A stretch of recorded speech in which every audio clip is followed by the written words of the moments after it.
Всем привет, привет, привет! Как у вас дела? Как у вас дела? Какие у вас новости? Привет! Мы с вами каждую неделю читаем новости на русском языке. И сегодня у нас будет новость, которая прямо касается русского языка. То есть это будет новость именно о русском языке. Интересно узнать, что же нового будет или что же нового нас ждет в русском языке. Может быть, какие-то изменения, может что-то, какие-то новые слова. Об этом мы с вами узнаем как раз сегодня. Так, давайте открою новость. Она у нас называется так. Правила русского языка решили обновить.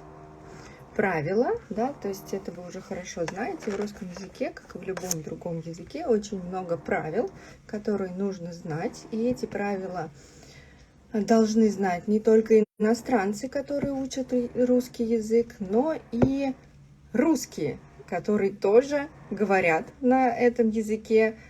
Все люди, которые говорят на этом русском языке и которые его изучают в школе. То есть русский язык, у него есть правила, как и в других языках. И правила русского языка решили обновить. Что такое обновить? Это добавить что-то новое. Плюс что-то новое. Это мы называем обновить. Вот такую вот новость мы будем с вами сегодня читать. И эта новость, как я вам и говорила, о русском языке. Начинаем. Министерство просвещения предложило актуализировать правила орфографии русского языка. Министерство просвещения – это специальный департамент в Российской Федерации, в России, предложила актуализировать. Предложила, то есть они предложить, у них появилась эта идея, и они хотят, чтобы эта идея работала. Актуализировать – это как раз обновить правила орфографии русского языка. То есть не будут менять грамматику, не будут менять русский язык, а просто обновят правила орфографии. Орфография – это как правильно писать слова. Вот такие вот изменения ждут русский язык совсем скоро.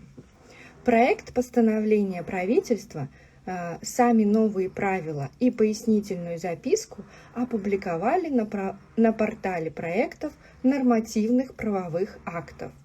В тексте указано, что сейчас русский язык опирается на правила русской орфографии и пунктуации, утвержденные в 1956 году, то есть более 60 лет назад.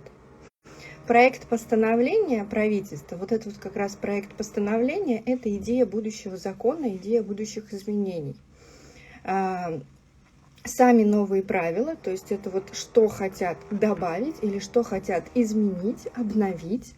И пояснительная записка. Что такое пояснительная записка? То есть это тоже официальный документ, в котором написано, почему Министерство просвещения, почему эти люди хотят обновить правила русского языка. Почему именно это правило, а не другое? Это как раз называется пояснительная записка. То есть там они объясняют, почему, зачем они это делают.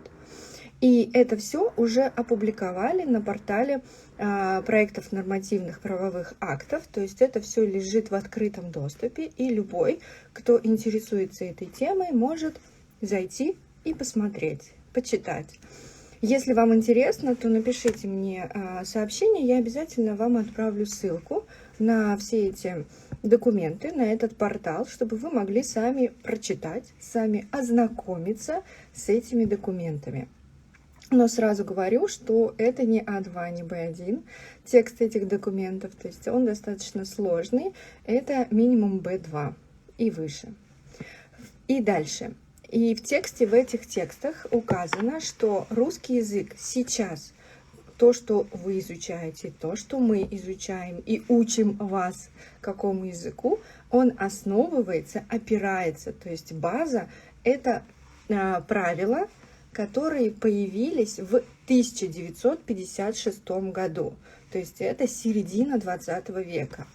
И за это время, то есть уже практически более 60 лет, как здесь говорится, за это время в русском языке появилось, во-первых, появилось очень много слов, новых слов, иностранных слов. Какие-то слова иностранные мы немножко переделали, они стали русскими.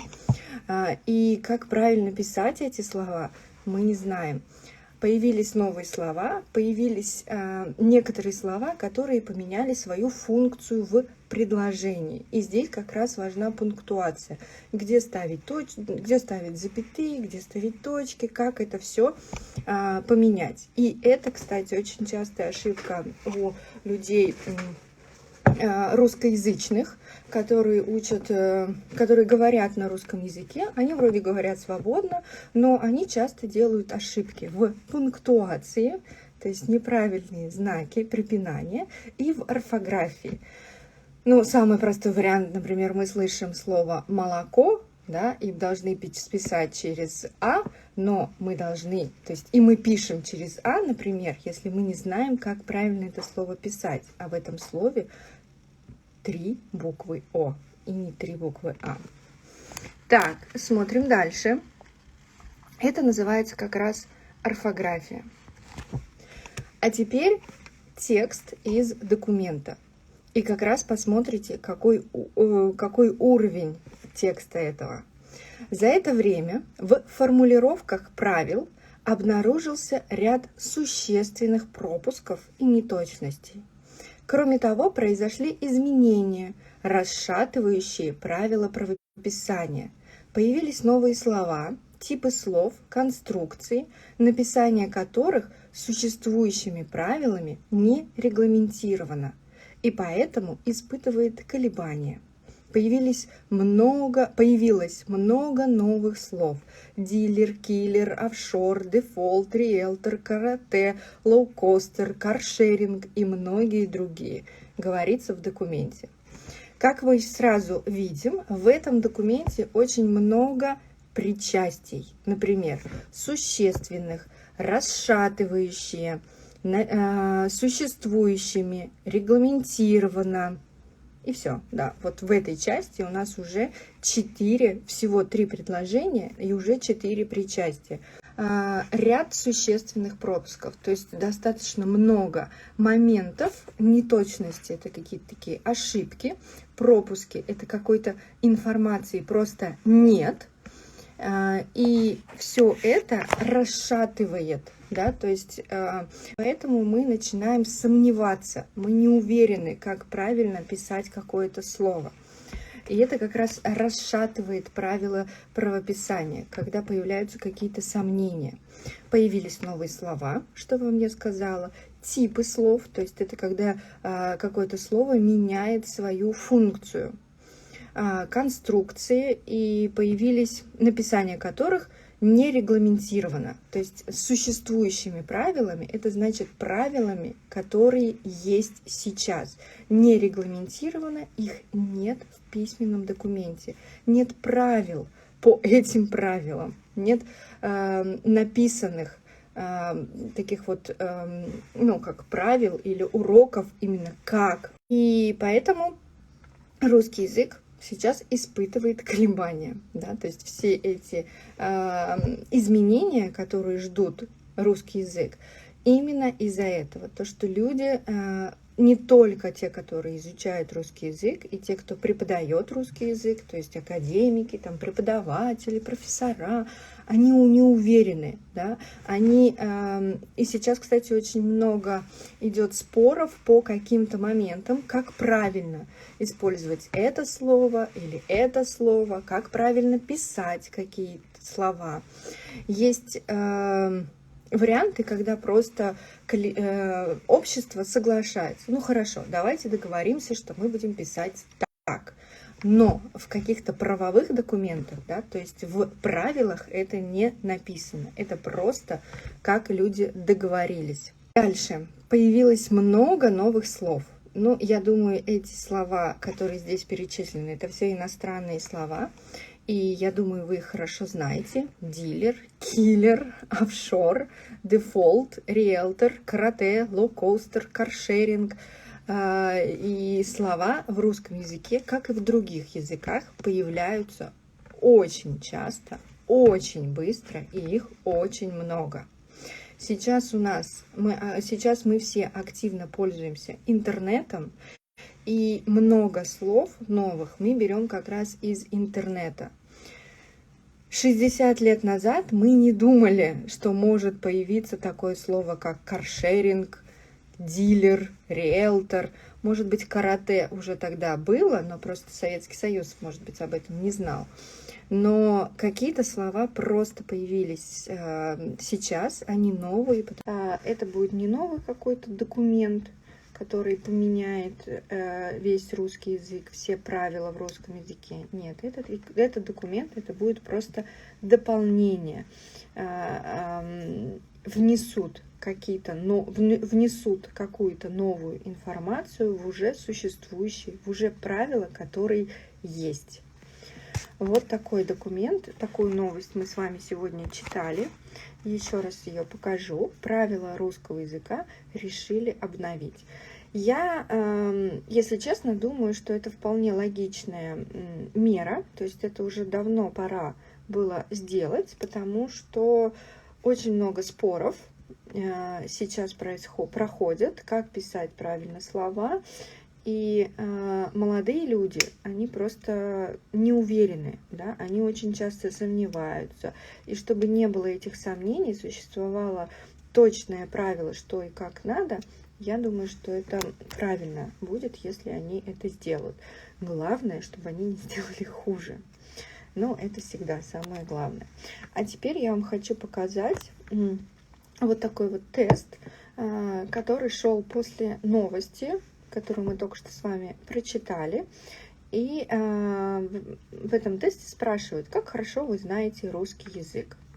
И было, как вы видите, даже 4 варианта ответа. На твердую 5, то есть это прям замечательно. Я знаю русский язык просто супер. Твердая, да, то есть такая уверенная 5. 5 это самая максимальная, это максимальная оценка в российской системе образования.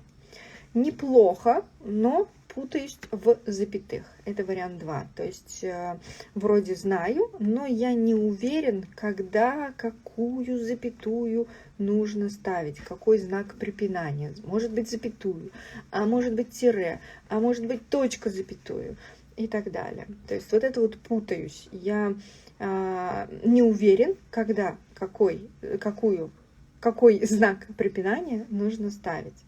Хотелось бы лучше, то есть это такие, наверное, перфекционисты, которые думают, что ну вроде я знаю, но есть всегда куда расти, да, что знаю, но лучше буду 100% уверен.